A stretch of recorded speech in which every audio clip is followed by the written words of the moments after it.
creative writing is kind of the focus, and academic, interdisciplinary academic subjects such as areas of interest, areas of academic interest such as humanistic medicine and diasporic studies, immigration studies. So basically what I'm doing is I'm channeling my academic interests into creative writing projects, essentially. And I just got back from my last, sort of my last elective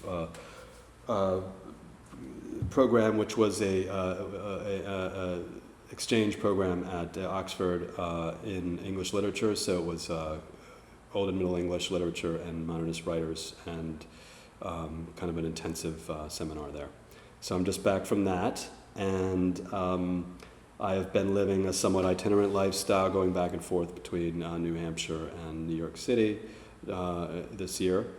I'm kind of excited to get towards my thesis project, which will be a theatrical piece, actually. Speaking of theatrical, which will integrate some of the like I said, some of the things I've been studying into a dramatic context.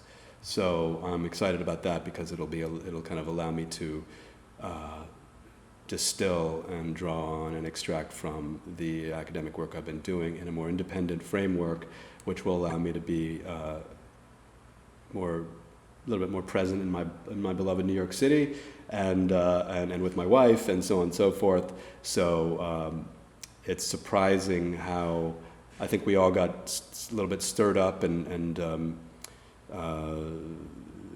some ways, in some regards, in a good way, by the experiences of the last couple of years, and but I don't know that I realized just how disruptive kind of that energy of being pulled into different geographic directions would be on my life. I think somebody's here, but I don't know if that matters right now. Yes. So anyway, I guess that's my long-winded way of settling into place here. But that's what I've been doing, is doing this program. I just shot a few film rolls. I have a record coming out with. I have a project, a long-time collaboration with members of the band Swans and bands Cop Shoot Cop and Bark Market, who were kind of part of that sort of seminal noise rocky sort of downtown kind of abrasive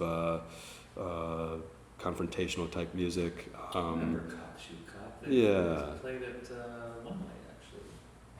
Okay, that sounds right. Yeah. That sounds right. Well, those are my friends and collaborators, Jim and Phil in particular, and so we had played we played a series of shows we played many shows over the years in different kinds of venues, and finally at a pandemic wedding in Chicago, we came together with a really great label guy who has this really cool avant-garde label called Eratotux Decodings, and we will be releasing a record on that label this year, and beautiful LP.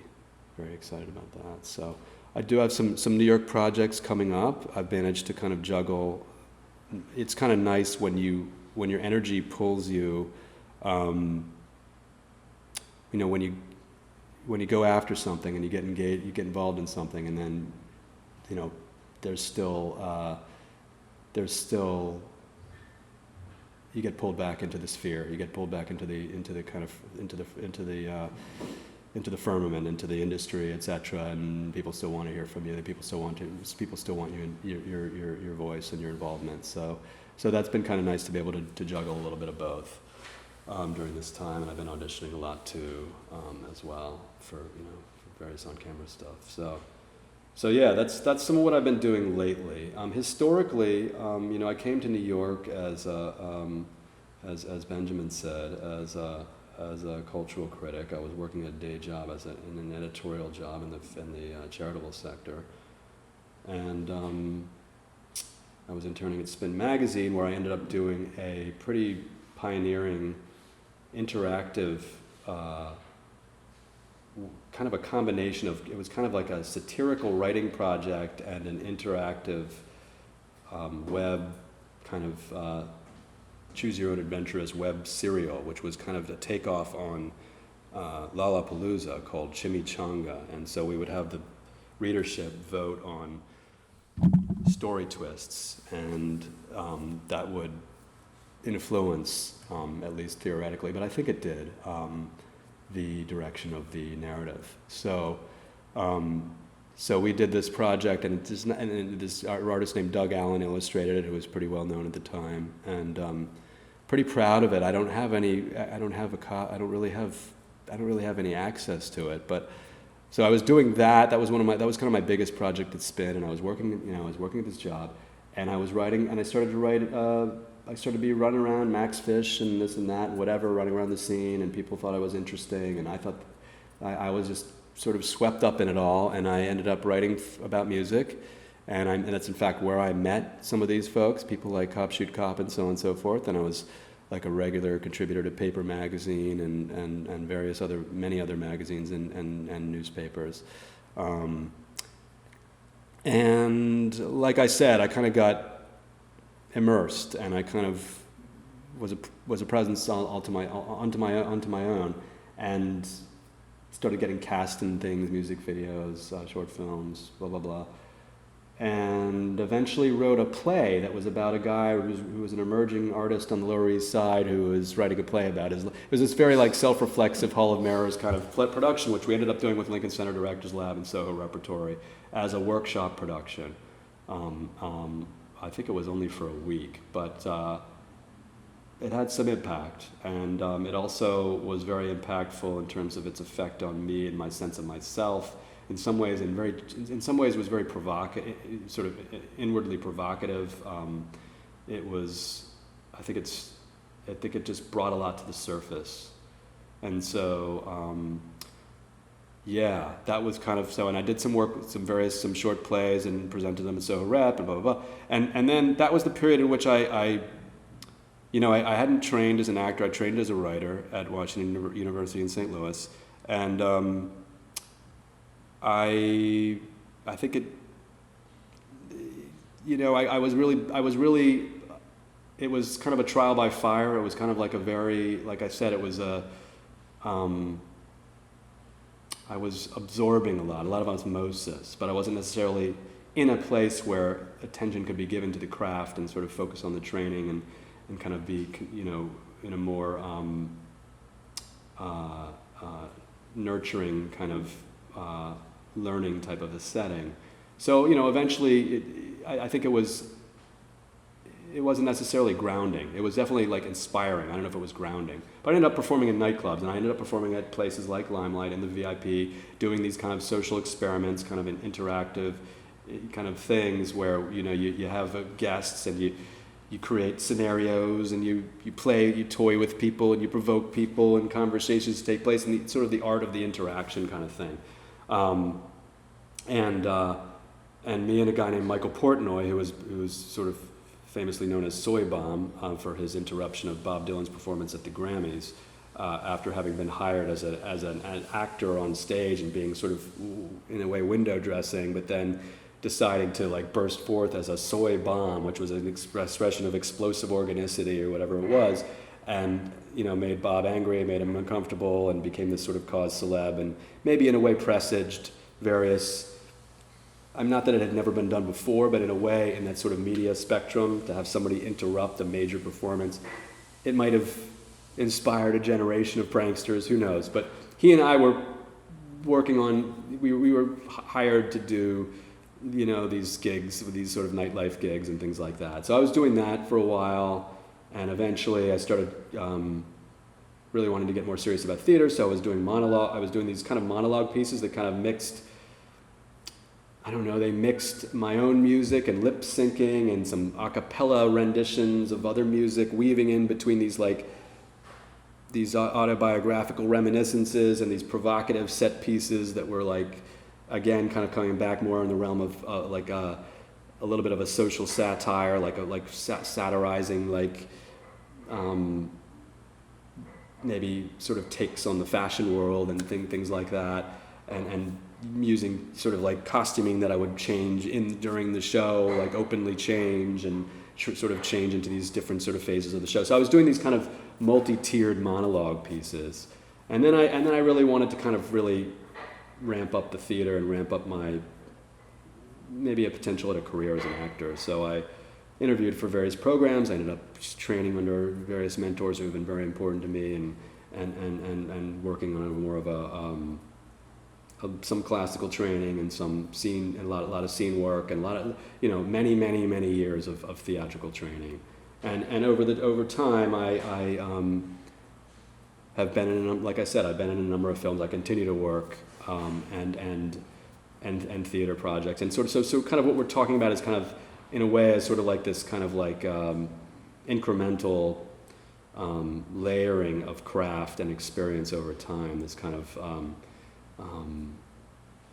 accumulating layers of that added to the dimensions of what I was creating. And along the way, the Gershwin came along, and the Gershwin was, for us, you referred to it as a nightlife event. I mean, that may well be true on some levels. I think it's true, maybe the larger idea of it with what, I mean, I think the great thing about what Jacob was encouraging, and Jacob introduced me to the conceptual artist Nicky Carson. He wanted, I think, he wanted to do lots of things there. I don't know that there was any one idea of what was going to happen there. So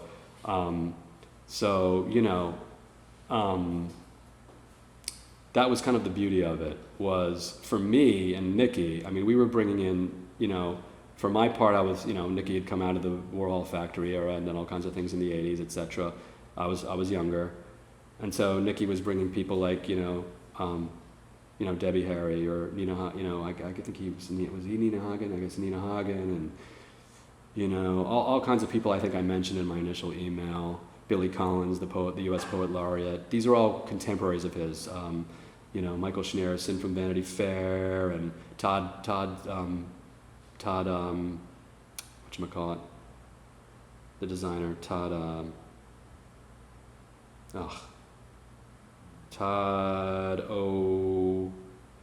I'll think of it. Anyway, the designer, Todd something. Todd Oldham? No, Todd something. This is ridiculous. I'm tired. I can't think of it. But anyway, various contemporaries of his that he had worked with on over the years, and collaborated with, and just Richard Price, the writer Richard Price, who's done all kinds of Hollywood stuff, and Jared Harris, the actor, people like that. And then I was bringing in people like Anthony the John from who was now known as Anoni, and Ed Helms, who's the actor Ed Helms, who was on the Daily Show at the time, and all kinds of people. We had Anthony, Adam Rapp over, the playwright. When you mentioned bringing these people in, what was that like? So we literally had we didn't call it a party. We called it Live from the Living Room. It's a theatrical performance series. So we never thought of it as a party. There were parties there. We weren't party. We were party people in a way, but we wanted to do something serious. So we were having people, like notable artists, come in and present new work in this intimate setting. Just kind of give them free rein to explore and really do things they did nowhere else. And a lot of and some artists kind of presented things in our series that later went off Broadway and had won many awards, and et cetera, et cetera. It